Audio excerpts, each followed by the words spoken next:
샬롬, 주님의 이름으로 문안드립니다. 오늘은 1월 24일 주님 앞에 주일 예배를 드리는 날입니다. 다 같이 마음을 모두 함께 기도함으로 나아갑니다. 하나님 감사합니다. 우리를 사랑하셔 지켜보아 주시고 이 팬데믹의 고통과 고난 속에서도 지켜주시니 감사합니다. 이 시간 그 마음을 다담아 하나님 앞에 신령과 진정으로 예배를 드리나이다. 우리의 마음을 살펴주시고 우리에게 아름다운 마음, 좋은 마음 주셔서 하나님을 예배하고 하나님의 말씀을 경청하며 하나님께만 영광 올려드리는 시간 되게 하여 주시옵소서. 이 모든 말씀 우리 주 예수님의 이름으로 기도하옵나이다. 아멘.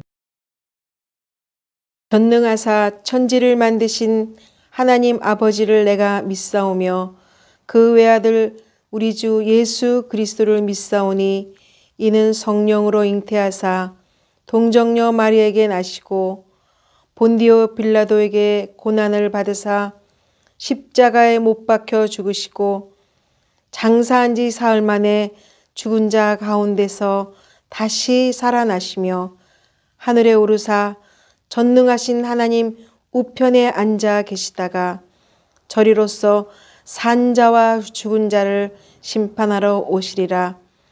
성령을 믿사오며 거룩한 공예와 성도가 서로 교통하는 것과 죄를 사하여 주시는 것과 몸이 다시 사는 것과 영원히 사는 것을 믿사옵나이다.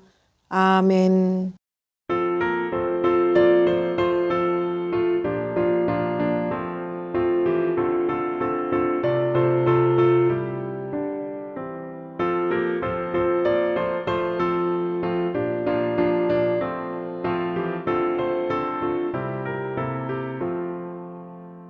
내 진정 사모하는 친구가 되시는 우주 예수님은 아름다워라.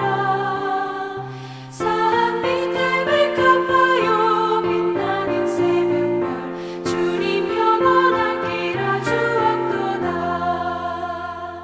내 맘이 아플 적에 그 위로 되시며 나 외로울 때 좋은 친구라. 주는 저 산 밑에 백합 빛나는 새벽별 이 땅 위에 비길 것이 없도다.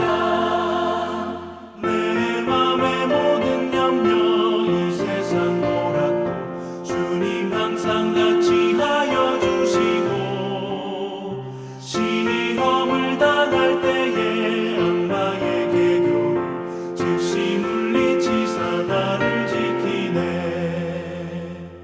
온 세상 날 버려도 주 예수 안 버려 끝까지 나를 돌아보시니 주는 저 산 밑에 백합 빛나는 새벽별 이 땅 위에 비길 것이 없도다.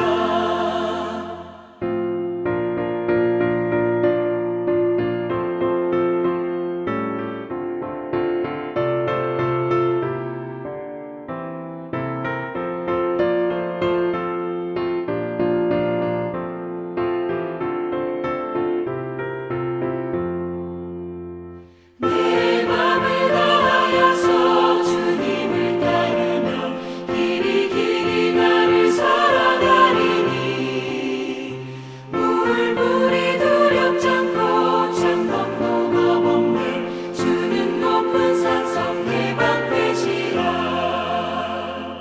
내 영혼 먹이시는 그 은혜 누리고 나 친히 주를 뵙길 원하네.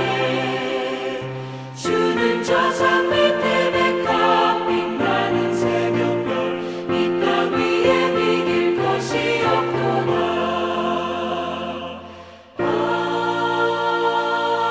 아멘.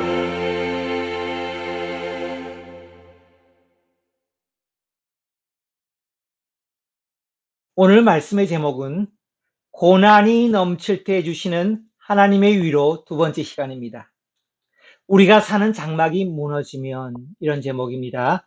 본문은 고린도후서 5장 1절에서 10절까지입니다. 함께 합독해 내려갑니다. 만일 땅에 있는 우리의 장막집이 무너지면 하나님께서 지으신 집, 곧 손으로 지은 것이 아니요 하늘에 있는 영원한 집이 우리에게 있는 줄 아느니라. 참으로 우리가 여기 있어 탄식하며 하늘로부터 오는 우리 처소로 덧입기를 간절히 사모하노라. 이렇게 입음은 우리가 벗은 자들로 발견되지 않으려 함이라. 참으로 이 장막에 있는 우리가 짐진 것 같이 탄식하는 것은 벗고자 함이 아니요 오히려 덧입고자 함이니 죽을 것이 생명에 삼킨 바 되게 하려 함이라. 곧 이것을 우리에게 이루게 하시고 보증으로 성령을 우리에게 주신 이는 하나님이시니라. 그러므로 우리가 항상 담대하여 몸으로 있을 때에는 주와 따로 있는 줄 아노니 이는 우리가 믿음으로 행하고 보는 것으로 행하지 아니함이로라. 우리가 담대하여 원하는 바는 차라리 몸을 떠나 주와 함께 있는 그것이라. 그런즉 우리는 몸으로 있든지 떠나든지 주를 기쁘시게 하는 자가 되기를 힘쓰노라. 마지막 절. 이는 우리가 다 반드시 그리스도의 심판대 앞에 나타나게 되어 각각 선악간에 그 몸으로 행한 것을 따라 받으려 함이라. 아멘. 바로 몇 주 전에 우연히 신문보다 오늘 우리 이 시대에 꼭 맞는 인터뷰 기사 하나를 발견했습니다. 그 내용의 주인공은 캐나다 출신 신부님이자 교수님으로 오래 활동한 사람입니다. 원래 신부가 되기 전 프랑스의 의과대학을 다니는 캐나다 출신 학생이었답니다. 여름방학이 되면 고향 캐나다로 돌아가 학비를 벌기 위해 아르바이트를 했겠지요. 그런데 그 아르바이트 장소가 의대생이다 보니 하필 큰 병원 지하 해부실에서였답니다. 그의 고백을 잠깐 들어보세요. 사실 의대를 다녀도 시신해부의 기회는 잘 주어지지 않습니다. 근데 저는 여름방학마다 아르바이트를 통해서 총 5년간에 걸쳐 시신 350여 구를 해부했습니다. 그의 기억을 더듬으면 특히 해부 첫날을 잊을 수가 없었답니다. 시신이 살짝 부패했는데 내장에서 나오는 지독한 냄새 때문에 까무러칠 정도였다 합니다. 그런데 사람이 얼마나 어리석고 둔한가 하면요. 시신 해부를 10구, 아니 20구, 나중에는 100구, 아니 200구를 해도 죽음은 아무런 그와는 상관없는 것이었다는 것입니다. 참으로 이상하리 많지 신기하지 않습니까? 그런데 이 의대생에게도 변화의 순간이 찾아왔습니다. 하루는 그날의 일을 다 마친 후에 해부실에서 시간이 나서 시신들을 한번 둘러보았다고 합니다. 어린아이들도 있고 젊은 사람도 있고 태어나자마자 죽은 갓난아기도 있고 자살한 사람도 있었다는 것이죠. 남녀노소 가리지 않고 말입니다. 그때 불현듯 이런 생각이 들더라는 겁니다. 나도 이들같이 죽는구나. 비로소 그 자신의 죽음을 직시하게 됩니다. 자그마치 5년 동안 시신 350여 구 정도를 해부하고 나서야 찾아온 깨달음이었던 것입니다. 그 이후에 무엇이 달라졌을까요? 그의 삶에 엄청난 변화가 찾아옵니다. 나도 죽는다는 사실을 깊이 수용하게 된 것이지요. 그랬더니 그 다음 질문이 올라왔습니다. 그럼 나는 어떻게 살아야 하지? 무엇을 위해 살아야 하지? 그건 죽음을 계속해서 목격하다가 마침내 죽음을 나의 죽음으로 받아들이게 된 사람의 내면에서 나오는 진심의 소리였습니다. 그는 그 길로 수도원에 들어가 피정이라는 시간을 가진 후에 6년 차 접어들었던 의대 생활을 접고 성직자의 길을 갑니다. 물론 부모의 반대와 비난이 굉장했겠죠. 그러나 지금까지 후회하지 않는다고 합니다. 그러면서 기자는 인터뷰 후에 이런 물음을 우리에게 던집니다. 세상에는 크게 두 가지 종류의 삶이 있습니다. 하나는 죽음에 대해 잘 알면서도 죽음을 애써 외면하며 그 실존을 인정하지 않는 삶이 있고, 그 반대의 삶, 죽음을 생각하며 죽음의 문제를 직시하고 그 죽음을 나의 죽음으로 받아들이는 삶이 있다는 것입니다. 그런데 이 두 개의 삶의 차이는 하늘과 땅만큼의 차이만큼이나 크다는 것입니다. 사랑하는 여러분, 지금 우리는 날마다 코로나19, 작년부터 시작되어 전 세계를 충격의 도가니로 몰아넣었고 우리의 일상을 하루아침에 바꾸어 놓았으며 엄청난 사망자를 낸 사건, 이 전염병이라고 하는 문제 속에 살고 있습니다. 이제 어느 정도 짐작하셨겠지만 이 전염병은 전혀 하나님의 선하신 뜻에 의한 것은 아닙니다. 오히려 인류의 생명을 파괴하려는 마귀에게서 나온 것이고 사스와 메르스라고 하는 무서운 전염병을 겪으면서 어리석은 인간의 얄팍한 지혜에서 출발한 인간이 만든 재앙에 가깝습니다. 그렇지만 우리들은 이 속에서도 하나님이 주시는 말씀과 지혜에 귀를 기울여야 합니다. 그것이 뭡니까? 우리의 모든 일상적인 삶을 바꿔버리고 사랑하는 형제자매들을 아프게 하고 심지어는 그들의 소중한 목숨을 앗아가는 이 사건이 우리에게 던지는 영적 의미는 무엇이냐는 것입니다. 그렇습니다. 저는 이렇게 생각합니다. 첫째로, 이 세상의 삶이 전부가 아닙니다. 이 세상 너머의 삶을 다시 생각해 보라는 것입니다. 이 세상에서 오래 사는 것이 곧 복이요, 하나님의 축복이라고 하는 많은 그리스도인들이 가졌던 고정관념을 변화시키기 위한 사건일 수 있다는 것입니다. 우리 주변에 있던 너무나도 훌륭한 믿음의 선배들이 하나 둘씩 돌아가시는 것을 보고 우리는 다시 한번 놀라지 않을 수 없었습니다. 코로나에 걸렸다가 낫는 것도 하나님의 은혜요 축복이지만 오히려 그 반대의 결과가 더 큰 축복이 된다는 것을 보여주신 사건입니다. 그러므로 오늘 말씀의 제목은 고난이 넘칠 때 주시는 하나님의 위로 두 번째 시간으로 우리가 사는 천막이 무너지면 한마디로 말해 더 좋은 일이 생긴다는 것입니다. 놀라지 마십시오. 우리 기독교는 그 어떤 종교보다도 죽음에 대해 가장 많이 이야기하는 종교입니다. 가장 쉬운 예를 들면 복음 중에 복음인 로마서라고 하는 성경의 책은 죽음에 대해서 얼마나 많이 말하는지 모릅니다. 그러나 우리가 말하는 죽음은 결코 부정적이고 절망적인 죽음만을 말하지 않습니다. 오히려 그 반대입니다. 모든 사람이 감추고 싶어하고 인정하기 싫어하는 이 죽음을 직시할 때, 즉 나의 죽음으로 받아들일 때 비로소 보이는 그리스도와 복음이 약속하는 최고의 선물, 영원한 생명, 부활 생명, 영원한 천국의 삶을 실제로 이 땅에서 누리기 시작하게 된다는 것입니다. 그래서 믿음 생활의 가장 중심과 기초가 되는 예수님은 누구보다도 그를 따르는 우리들에게 죽음의 필요성, 죽음의 중요성을 강력하게 역설하신 분이십니다. 한번 들어보십시오. 누가복음 9장 23절과 24절. 또 우리에게 이르시되 아무든지 나를 따라오려거든 자기를 부인하고 날마다 제 십자가를 지고 나를 따를 것이니라. 진정으로 주님을 사모하며 주님의 뒤를 따르는 제자의 삶을 살려고 하십니까? 그렇다면 2000년 전에 그리스도께서 우리 위해 십자가를 지셨던 것처럼 우리도 우리 자신의 삶에 있어 죄된 자, 온갖 욕망과 범죄를 즐기는 타락한 본성, 더 이해하기 쉽게 이기적인 자아를 버리고 주님의 뒤를 따르는 십자가를 지는 삶을 살아야 한다는 것입니다. 24절, 누구든지 제 목숨을 구원하고자 하면 잃을 것이요 누구든지 나를 위하여 제 목숨을 잃으면 구원하리라. 그렇습니다. 십자가를 지는 삶이란 구체적으로 무엇을 말합니까? 부정적인 의미에서든 긍정적인 의미에서든 주님을 본받는 제자의 삶이라고 하는 것은 한마디로 날마다 죽음을 통과하지 않고는 불가능하다는 것입니다. 놀라지 마십시오. 그렇다고 해서 기독교는 인간의 목숨을 경시하거나 자살을 조장하고 선동하는 종교는 아닙니다.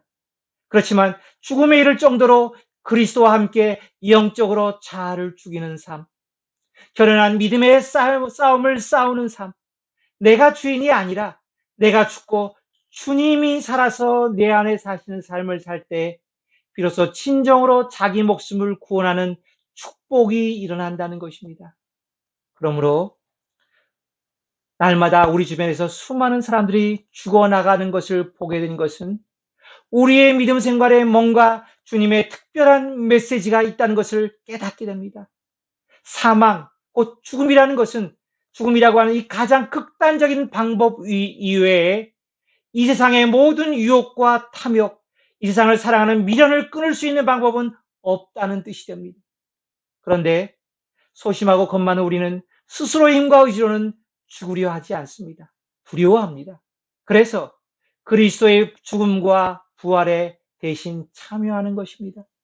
믿음으로 그리스도의 죽음과 부활에 동참하는 것입니다. 믿음으로 예수와 함께 죽음을 경험함으로 자연스레 주어지는 새 생명의 삶, 부활의 삶을 누리게 됩니다.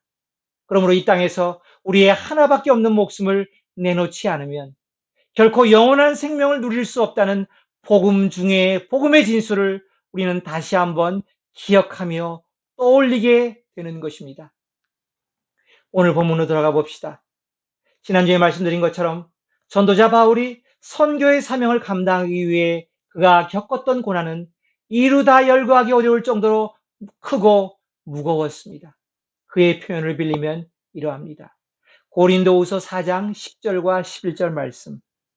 우리가 항상 예수의 죽음을 몸에 짊어짐은 예수의 생명이 또한 우리 몸에 나타나게 하려 함이라. 우리 살아있는 자가 항상 예수를 위하여 죽음에 넘겨짐은 예수의 생명이 또한 우리 죽을 육체에 나타나게 하려 합니다. 누구보다도 전도를 위해, 복음을 전하기 위해 매일 죽음의 사선을 넘기지 않고서는 도저히 불가능했던 위험스러운 환경이 오히려 이 전도자에겐 또 다른 하나님의 위로, 즉 축복을 경험하는 기회가 된 것입니다. 그게 뭡니까? 하나님께서 주신 사명에 충성하느라 겪었던 환난과 핍박은 결국 제자의 삶의 목표를 조기 달성하는 삶을 살게 해준 겁니다. 그리스도를 위해 목숨을 바치는 위험을 감당할 때 거저 얻게 되는 예수 부활 생명을 누리는 신비한 체험을 하게 된 것입니다. 그러므로 이 땅에서 이미 예수님의 부활 생명을 맛본 사람은 오히려 진리의 말씀에 약속되어진 더 크고 완전한 새 생명의 삶, 즉 죽음 이후에 더 나은 부활의 삶을 바라보고 간절히 고대하며 사모하게 됩니다. 할렐루야. 오늘 본문이 말하고자 하는 핵심 내용이 바로 이것이라는 것입니다. 예수를 위해 날마다 죽음 무릅쓰고 전도하다 보니 예수님의 죽음에 자연스레 적극적으로 동참하게 되고 이런 사람에게 주시는 축복과 위로는 경험하지 않은 자가 결코 말할 수 없는 그 완전한 예수 생명의 삶. 다시 말하면 내가 온 것은 양으로 생명을 얻게 하고 더 풍성히 얻게 하려는 것이라 이 약속대로 예수 생명을 누리는 풍성한 삶이 이 땅에서 주어진 것입니다. 이것이 바로 바울에게 주신 하나님의 위로이자 축복이었던 것입니다. 그러므로 이런 사람에게 있어 죽음이라고 하는 것은 두려움을 주게 하고 삶 속에서 애써 그 계획을 지우려고 하는 불편하고 거북한 단어가 아닙니다. 마치 이미 여러 차례 테스트를 통해 우수한 성적을 얻은 자가 장차 있을 그 죽음이라고 하는 마지막 시험을 두려워하지 않는 것처럼 그 사람이 보이는 여유로움과 당당함이라고 할까요? 그러므로 오늘 보면 고린도후서 5장 1절에서 10절을 읽어보면 분명히 죽음을 이야기하고 있지만 보통 사람들과는 달라도 너무 다른 것입니다. 오히려 우리로 하여금 죽음 너머의 그 아름다운 선물과 약속 때문에 오히려 죽음 이후의 삶을 고대하고 갈망하게 만든다는 표현이 정확할 것입니다. 본문으로 돌아가 봅시다. 고린도후서 5장 1절에서 2절 말씀입니다. 들어보십시오. 1절. 만일 땅에 있는 우리의 장막집이 무너지면 하나님께서 지으신 집 곧 손으로 지은 것이 아니요 하늘에 있는 영원한 집이 우리에게 있는 줄 아느니라. 2절. 참으로 우리가 여기 있어 탄식하며 하늘로부터 오는 우리 처소 나의 새 집 나의 새 몸을 덧입기를 간절히 사모하노라. 사랑하는 여러분, 언제 죽음의 순간이 다가올지 모릅니다. 만약 내일이라도 저와 여러분에게 죽음이 다가온다면 어떤 자세로 죽음을 맞이하시겠습니까? 이미 예수와 동행하며 죽음을 날마다 경험한 전도자에게 나오는 고백은 바로 이것이었습니다. 이 땅에 사는 것보다 죽는 편이 훨씬 내게 유익합니다. 왜죠? 이 땅에 사는 우리가 거처하는 잠시 머무는 임시 거처, 텐트는 무너질 수밖에 없다면 죽은 이후에 우리에게 주어질 거처, 또 다른 몸, 완전한 몸은 그보다 훨씬 더 좋은 집이 되기 때문입니다. 최고의 장인이신 하나님이 친히 지으셨고 임시 건처인 텐트처럼 찢어지거나 망가지지 않는 영구히 안전하게 살 수 있는 완전한 건물, 하늘 궁전 안에 있는 집이기 때문입니다. 할렐루야. 그러므로 오늘 본문을 가만히 읽어보십시오. 아무리 주판을 튀기며 계산해 보아도 이 세상의 죽음은 우리 그리스도인들에게 잃을 것보다 얻을 게 훨씬 많은 남는 장사인 것입니다. 그 유익 몇 가지를 한번 살펴볼까요? 고린도후서 5장 4절 말씀을 보십시오. 참으로 이 장막에 있는 우리가 짐진 것 같이 탄식하는 것은 벗고자 함이 아니요 오히려 덧입고자 함이니 죽을 것이 생명에 삼킨 바 되게 하려 함이라. 아멘. 언젠가는 무너지고 마는 임시 거주지인 이 텐트에 산다는 것은 늘 불안과 염려가 떠나지 않는 삶입니다. 왜죠? 늙고 병들고 다치고 결코 죽지 않습니까? 결국. 그래서 저자는 이 무거운 짐을 진 것 같다고 표현하고 있습니다. 그리고 언젠가 이 내 몸의 육신이 망가져 숨을 멈추는 것을 대비해 죽음이 생명에게 삼킨 바 되는 그 놀라운 역전승의 승리를 고대하는 것입니다. 그것은 이 낡아 썩어질 육신이 아니라 하늘나라 생명인 영원하고 완전한 부활 생명을 입을 때 가능해집니다. 두 번째 이유는 무엇입니까? 고린도후서 5장 8절 말씀을 보십시오. 우리가 담대하여 원하는 바는 차라리 몸을 떠나 주와 함께 있는 그것이라. 아멘. 기쁨과 평안이 넘치는 성공적인 그리스도인의 삶의 비결은 어디에 있습니까? 맞습니다. 모자라는 내 능력과 내 지혜로 살지 않고 내 안에 사시는 예수 그리스도를 의지하여 그분과 한몸 되어 사는 삶이 아닙니까? 근데 우리 모두가 그런 삶을 사기를 원하지만 실제로 이 땅에서는 많은 제약 때문에 그렇게 100% 살 수 없다는 것입니다. 그렇지만 우리가 이 문제 많은 육신을 벗고 주님과 함께 살게 되는 완전한 몸을 입게 될 때는 내 친구 되신 예수님과 함께 영원히 사는 아름답고 복된 삶이 실제로 가능해진다는 것입니다. 마지막으로 죽음이 가져다주는 유익 세 번째를 한번 보겠습니다. 10절입니다. 이는 우리가 다 반드시 그리스도의 심판대 앞에 나타나게 되어 각각 선악간에 그 몸으로 행한 것을 따라 받으려 함이라. 마태복음 25장에 보면 양과 염소의 비유가 나옵니다. 그 비유에서 우리 주님께서는 분명히 말씀하십니다. 지옥은 분명히 마귀와 그 사자들을 위하여 예비된 영원한 불이라 하셨습니다.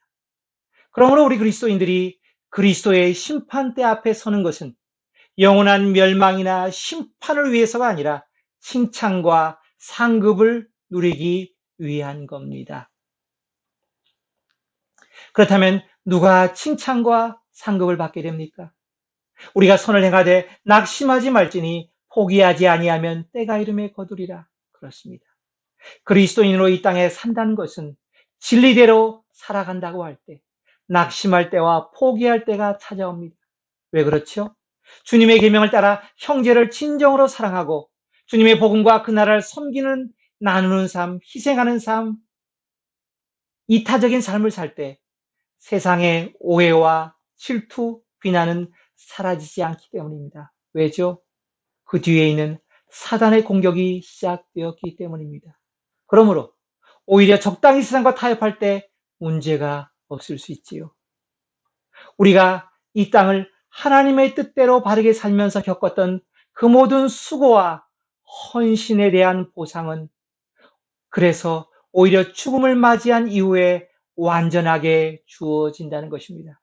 사랑하는 여러분, 어서 주님 앞에서 그 인정을 받고 싶지 않으십니까?